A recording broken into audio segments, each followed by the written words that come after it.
Here we go, episode 39, uploaded and coming at you. Horse Race Bets here with me, Ken Rudulph. All right, another outstanding weekend of Kentucky Derby preps every single weekend.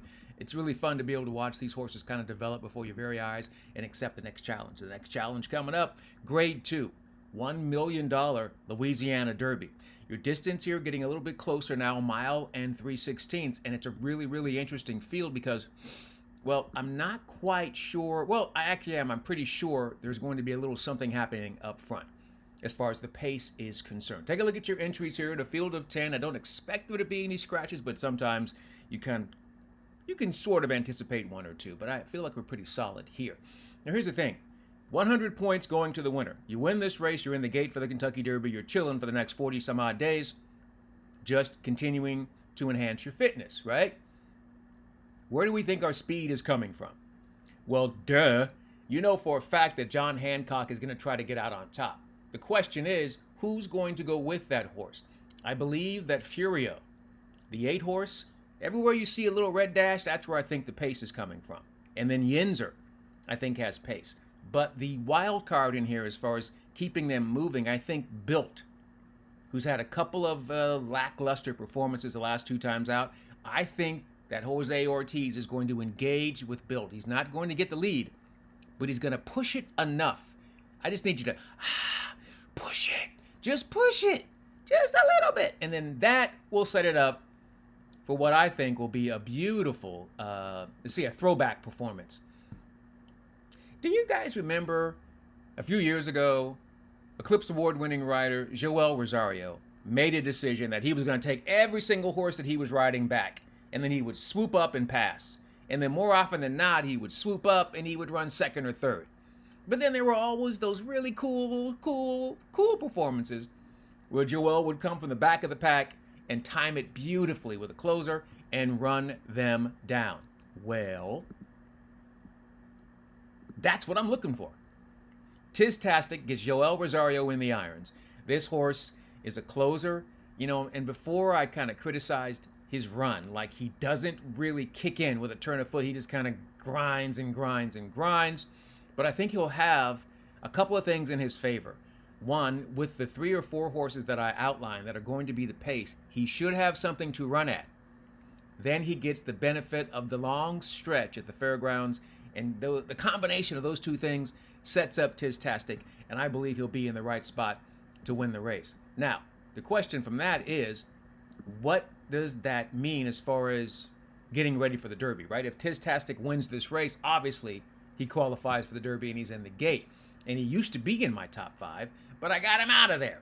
So if he runs well, he will earn a chance to return to my Kentucky Derby top 5. Citizen Bull stays there. He's too tough. Journalism, sovereignty, yep. Proven closers. Then we have the 2 horses running this weekend, Poster and Baby Max. They're running in the Grade 3 Jeff Ruby Stakes. And I just feel like both those horses are really worth watching in the race coming up this week. There's not going to be as much speed, right? But I think it's enough, and I think that Baby Max can sit close enough. Innovator will challenge California Burrito. And if we can get one more horse to get involved, that would be great. If not, I still think the horse is going to be in a good spot to make something happen. All right, so we're still looking forward to what's happening this weekend. But in order to feel better about what we're doing this weekend, it'd be nice to build our bankroll during the week. And a really, really great Tuesday of action coming up from the fairgrounds. I'm glad they did this because I was thinking about maybe taking the day off, but I saw this and I was like, I like the fact that it's there. And I handicapped the sequence like 5-6 times, went through it, and I'm like, you know what? I can play this and I can try and make something special happen. It starts in race number 5. That's when things will get interesting at the fairgrounds here on this Tuesday. And you can see it right there. I'm going to be pretty aggressive and play this. So in race number 5, we're going 1 mile. Kenmore West is the speed with Jose Ortiz. The horse is going to break on top. If anybody wants to go with, I can't really foresee that. So I think he's just going to get out of there and be gone. And Highland Creek is the favorite, the 2 in there. He'll need something to run at. He won't get it. I think the 5 gets clear, and that's a wrap. Race 6, things get interesting, right? We're going to go 1 mile and a 16th on the turf course. Paint Me Perfect is a closer that, he's not a winning machine, but he always makes his move. And I just feel like with James Graham back in the irons again, the 1-0 Becca is going to show some speed. Just basking the 6 will show some speed. The 8 past tense will show some speed.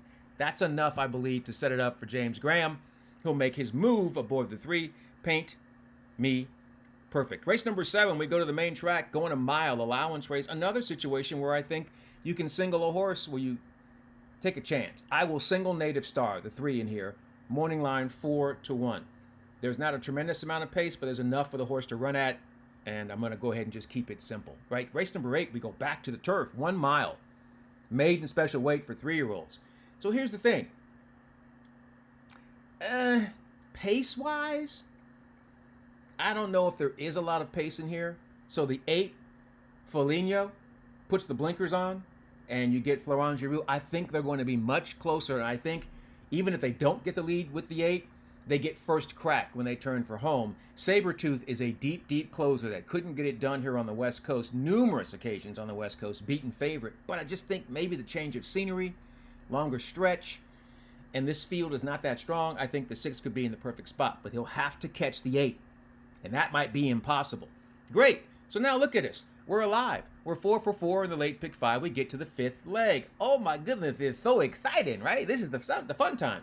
We know for a fact the 3, Diamond Country, is fast. We also know for a fact that the horse doesn't stay. But if he stays, okay, he's dangerous. If he doesn't stay, it's because he's going to get challenged by the 14, and that is Drama Queenie all the way to the outside. Will draw in, and she is fast. Now, here's the kicker. If they go fast with those 2 horses, I really like a closer. Chuki, or Chuchi.